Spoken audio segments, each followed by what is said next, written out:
Iran Israel అమెరికాకు సంబంధించినటువంటి యుద్ధం విషయంలో ఏం జరుగుతోంది?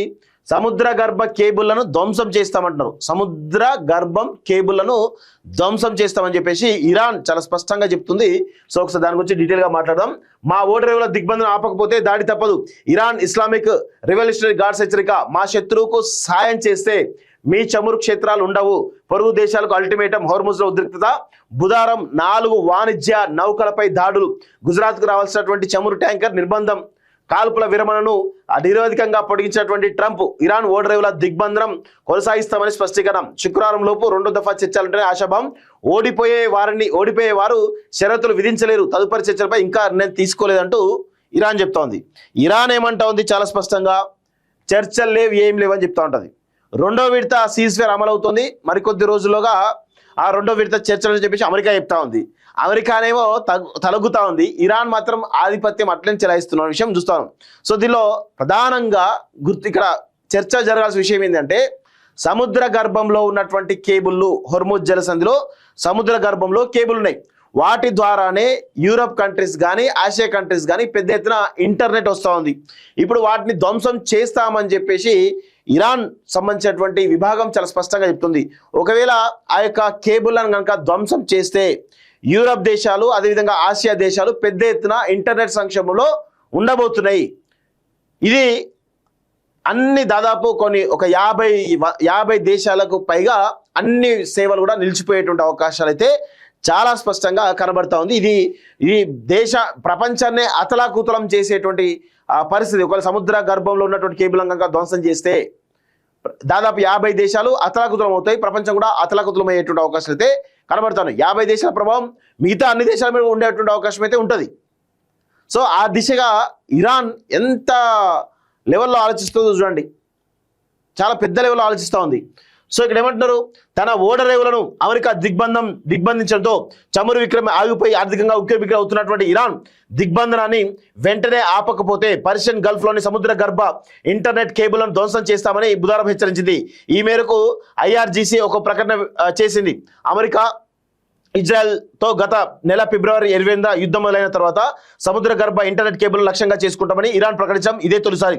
ఈ కేబుల్ ధ్వంసమైతే చాలా దేశాల్లో ఆర్థిక వ్యవస్థలు స్తంభించిపోతాయి. కాగా తన శత్రువుకు సహాయం చేసేటువంటి ఏవైతే దేశాలు ఉన్నాయో ఇట్లా ఉంటే కేబుల్స్ దేశాలపై భీకరమైన దాడులు చేస్తామని IRGC చెప్పింది. ఇది గల్ఫ్ కంట్రీస్ ఏవైతే ఉన్నాయో ఈ గల్ఫ్ కంట్రీస్ కనుక అమెరికాకు ఇజ్రాయెల్ కనుక హెల్ప్ చేస్తే, వారికి సాయం చేస్తే ఖచ్చితంగా మీ పైన తీవ్రమైనటువంటి భీకర దాడులు చేస్తామని చెప్పేసి ఇరాన్ చాలా స్పష్టంగా హెచ్చరిస్తూ ఉంది. సో ఇరాన్ పై దాడులు చేసేందుకు మా పరుగునున్న దేశాల శత్రువుకు తమ భూభాగాలను వాడుకోవడానికి అవకాశం ఇస్తే ఆయా దేశాలు వారి చమురు ఉత్పత్తిని శాశ్వతంగా వదులుకోవాల్సి వస్తుందని IRGC వైమానిక దళం అధిపతి హెచ్చరించారు. మరోవైపు హోర్ముజ్ జలసంధిలో ఇరాన్ దాడులు కొనసాగుతూనే ఉన్నాయి. బుధవారం 4 వాణిజ్య నౌకలపై IRGC దాడులు చేసింది. లైబీరియా పతాకంతో గుజరాత్లోని ముంద్రా పోర్టుకు వస్తున్నటువంటి ఎపిమి నోట్స్ అనే ట్యాంకర్తో MSC ఫ్రాన్సిస్కో అనే మరో నౌకను అదుపులోకి తీసుకొని ఇరాన్కు తరలించింది. ఈ చర్యను ఇరాన్ అధికారిక న్యూస్ సంస్థలు సమర్థించుకున్నాయి. ఈ నౌకలు ఇరాన్ బలగాల హెచ్చరికలు లెక్క చేయకపోవడం వల్లే అదుపులోకి తీసుకోవాల్సి వచ్చిందని పేర్కొన్నాయి. జలసంధి గుండా వాణిజ్య నౌకలు వెళ్లాలంటే ఖచ్చితంగా తమ అనుమతి తీసుకోవాలని ఇరాన్ నేవీ బుధవారం X వేదికగా ప్రకటించింది. మరో 2 నౌకలపై IRGC ఎలాంటి హెచ్చరికలు లేకుండా కాల్పులు జరిపిందని UK మ్యారిటైమ్ ట్రేడ్ ఆపరేషన్ సంస్థ వెల్లడించింది. కాగా ఇరాన్ పోర్టులను అమెరికా నిర్బంధించడానికి ముందే ఆ దేశానికి చెందిన 34 చమురు నౌకలు దాదాపు 8,400 కోట్ల విలువైన చమురుతో హోర్ముజ్ నుంచి బయటకు వెళ్ళిపోయాయని ఫైనాన్షియల్ టైమ్స్ వార్తా సంస్థ పేర్కొంది అంటూ చూస్తా ఉన్నాం. సో ఈ విధంగా సముద్ర గర్భంలో అండర్ గ్రౌండ్ కేబుల్ ఉంటాయి. ఈ కేబుల్ల ద్వారానే ఈ భారీగా కనబడడానికి ఇంత ఉన్నాయి కానీ చాలా పెద్ద కేబుల్ ఇది. ఈ కేబుల్లను ధ్వంసం చేస్తామని చెప్పేసి IRGC హెచ్చరిస్తూ ఉంది. ఒకవేళ ఈ సముద్ర గర్భంలో ఉన్నటువంటి ఈ కేబుల్లను కనుక ధ్వంసం చేస్తే ఇటు యూరప్ కంట్రీస్ అదేవిధంగా ఆసియా కంట్రీస్ ఈ 2 కంట్రీస్లలో మెజారిటీ దేశాలు ఇంటర్నెట్ మొత్తం కూడా నిలిచిపోయేటువంటి అవకాశం అయితే కనబడతా ఉంది. దాంతో ఈ దాదాపు 50కి పైగా దేశాలు అతలాకుతలమయ్యేటువంటి పరిస్థితి కనబడతా ఉంది. సో కాల్పుల విరమణ నిరవధికంగా పొడిగిస్తున్నట్టు అమెరికా అధ్యక్షుడు డొనాల్డ్ ట్రంప్ చెప్తున్నాడు. సో ఈ నెల 8న కుదిరిన కాల్పుల విరమణ ఒప్పందం గడువు బుధవారంతో ముగిసింది. సో అంతకుముందు పాకిస్తాన్లో 2వ దఫా చర్చల కోసం ట్రంప్ విశ్వ ప్రయత్నాలు చేశారు. తమ ప్రతినిధి బృందాన్ని పాక్ పంపుతున్నట్లు ఆదివారం ప్రకటించారు. కాల్పుల విరమణ ఒప్పందం గడువు ముగిసేలోగా ఇరాన్ శాశ్వత శాంతి ఒప్పందానికి ముందుకు రాకపోతే ఆ దేశంలోని ప్రతి విద్యుత్ ప్లాంట్ను వంతెనను ధ్వంసం చేస్తామని హెచ్చరించింది. అయినా ఇరాన్ స్పందించకపోవడంతో కాల్పుల విరమణ ఒప్పందం గడువు ముగియడానికి కొద్దిసేపటి ముందు దాన్ని నిరవధికంగా పొడిగిస్తున్నట్టు ప్రకటించారు. సో ఎవరు ఇక్కడ తగ్గుతున్నది? నిరవధికంగా పొడిగిస్తున్నారు అమెరికా. అందువల్లనే అమెరికా తొలగుతా ఉంది. ఇరాన్ మాత్రం ఆధిపత్యం చెలాయిస్తూనే చాలా స్పష్టంగా కనబడతా ఉంది. ఇరాన్ డ్రైవ్లను నిర్బంధించడంతో, సో ఇక్కడ చూడండి, తమ నౌకాదళం ఇరాన్ డ్రైవ్లను దిగ్బంధించడంతో ఆ దేశానికి రోజుకు దాదాపు 4,600 కోట్లకు పైగా నష్టం వస్తుందని తెలిపారు. ప్రస్తుతం ఇరాన్ ప్రభుత్వం తీవ్రమైన నిధుల కొరత ఎదుర్కొంటుందని, సైనికులకు పోలీసులకు జీతాలు చెల్లించకపోతుందని చెప్పారు. హోర్ముజ్ జలసంధి మూసేశామని పైకి చెప్తూ దాన్ని తెరవాలని ఇరాన్ నేతలు ప్రాధాన్యపడుతున్నారని ఎద్దేవా చేశారు. ఇరాన్తో 2వ దఫా చర్చలు శుక్రవారం లోపు ప్రారంభం కావచ్చని సూచనపరంగా తెలిపారంటూ చూస్తున్నాం. సో ఇదంతా అయింది అమెరికా వర్షన్. ఇరాన్ తీవ్రమైనటువంటి సంక్షోభంలో, ఆర్థిక సంక్షోభంలో ఉంది, అక్కడ శాలరీ ఇచ్చే పరిస్థితి లేదు అంటూ అమెరికా చెప్తా ఉంది. కానీ ఇరాన్ మాకు అలాంటి ఇబ్బంది లేని చెప్పేసి చాలా స్పష్టంగా ఇరాన్ చెప్తుంది. ఓడిపోయేవారు షరతులు పెట్టలేరు అంటూ, అమెరికా ఓడిపోతుంది కాబట్టి మీ షరతులకు మీ లొంగము, మీరు ఏ షరతులు పెట్టినా ఉండలేరని చెప్పేసి చాలా స్పష్టంగా ఇరాన్ చెప్తుంది. ట్రంప్ ప్రకటన ఇరాన్ ఎద్దేవా చేసింది. కాల్పుల విరమణ పొడిగింపు అనేది ఆకస్మిక దాడుల కోసం సమయం తీసుకునే ఎత్తుగడ. ట్రంప్ నిర్ణయంలో అర్థమే లేదు. ఓడిపోయేవారు షరతులు పెట్టలేరు, మా రేవులను నిరవధికంగా దిగ్బంధించడం, బాంబులు వేయడం కంటే తక్కువేం కాదు, అందుకు మా సైనిక ప్రతిస్పందన ఖచ్చితంగా ఉంటుంది. ఇక ఇరాన్ స్వయంగా చొరవ తీసుకునే సమయం ఆసన్నమైంది అని ఇరాన్ చాలా స్పష్టంగా చెప్తున్నట్టుగా తెలుస్తోంది. సో ఇది ఇక్కడ ప్రధానమైనటువంటి విషయం ఏంది?